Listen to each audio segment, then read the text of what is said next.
Our next speaker is Daniel Mayer, who's VP of Corporate Marketing at Temis. Hi.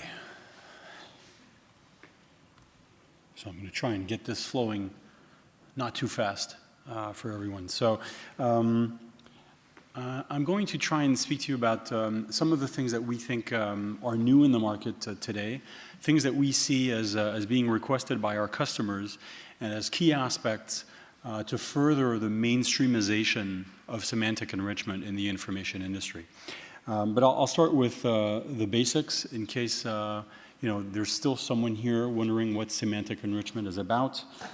So our product, like I think some other products out there, reads text automatically and locates in there words of interest, and through reasoning is able to recognize objects of interest. Objects of interest tend to vary depending on the field you're in. This is a medical example, so here we have a symptom, a drug name, patient information, and so on. That might be, in that domain, objects of interest. Through further reasoning, it's possible to locate claims that are being made in documents. Not only mentions of objects, but actually claims about those objects. So in this case, a claim that a particular drug has caused a side effect. You might notice that hair loss is mentioned here. Hair loss is a symptom. If you knew nothing about the context in which it's spoken of, you might think it's the disease or it's the indication that we're trying to address by inoculating a drug. In this case, it's not. It's a consequence of the administration of the drug, and hence, in this particular context, it has the role of side effect. So distinguishing the role that these objects of interest play in these sentences, in these documents, is key if you want to leverage the claims that are being made about these objects of interest in documents. This tends to be one of the most advanced applications that we see with the technology. It goes slightly beyond creating metadata. It goes into capturing structured information about objects that exist in your worlds. This can be done with a variety of techniques.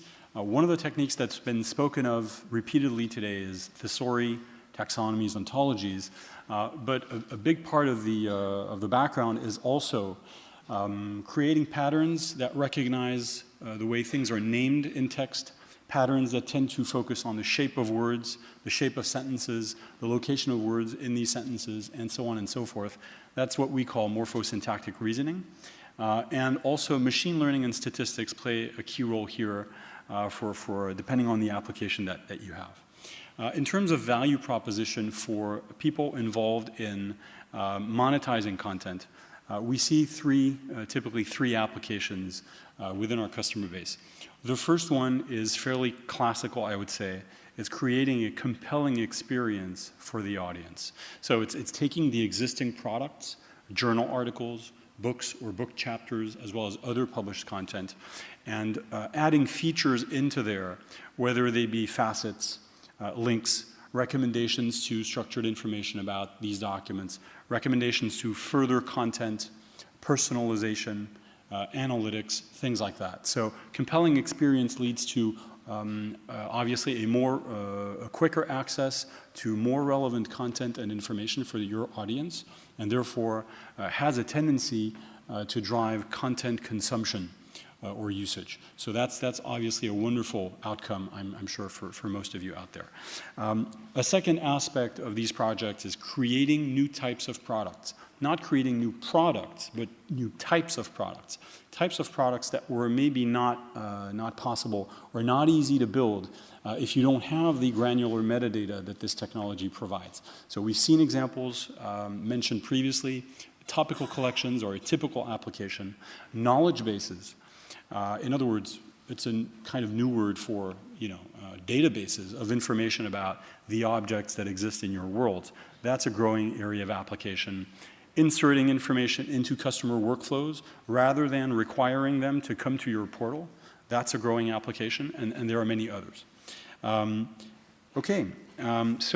what we see historically as the workflow that our customers have had in the times of manual application of taxonomies to content, it was really the indexing process. And this is the way it looked. You had a team in some cases, you still have a team in charge of managing the taxonomy, publishing that to the indexing group, and then there's a one-way street in the bottom, coming from raw documents to index documents. And this still exists, obviously, in the industry in a big way. For these three reasons, key metrics, such as speed, such as cost savings, such as scalability, the ability to process more content with the same resources, thanks to these semantic enrichment platforms, these three metrics have driven, we think, the message home that there's a lot of productivity gains, and that's the third bucket of applications that I mentioned earlier. And productivity gains tend to be a third motivation for deploying this technology. So if you're spending a lot of money to index your content manually, this is a solution that you should be looking at. Beyond the cost savings or productivity gains, there's also a notion that you can do more with this technology than you would with pure indexing. So enrichment deals not only with locating keywords and assigning metadata. It deals with many other applications. So when you automate this, it's possible to generate, for example, as I mentioned earlier, knowledge, structured knowledge. Not only knowledge about the documents, so this document talks about this object or is mentioned by this author, but also knowledge, again, about the objects that are mentioned in there. This drug causes this side effect to these patients in that context. So here we're dealing not with a notion of indexing. We're dealing with a notion of capturing knowledge in a format which then can be reused in many other instances than in the case of navigating within content, which today tends to be, let's say, the historical, the history of this industry. But going forward, we believe that more applications will be built on top of structured information about the objects with content as a reference for people who need to access it, but not necessarily as the primary destination. So you can do more with this technology than you would with manual processes, but it's been mentioned, I think, several times now today that curation can be involved in the process, and it's a reality. It's a reality that software companies, I think, historically have not wanted to face. Because what this points to is the issue of quality. So I think following this morning's presentation, there was a question regarding quality levels, and we spoke again about quality. So you have to be frank. Technology can achieve 85%. Technology can achieve 90%. It's possible to go even further.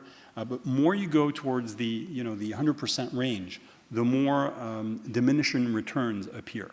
So if you absolutely need 99.9% quality, and we have customers who want 99.9% quality, there will be some curation involved in many cases. Some cases are very well automated.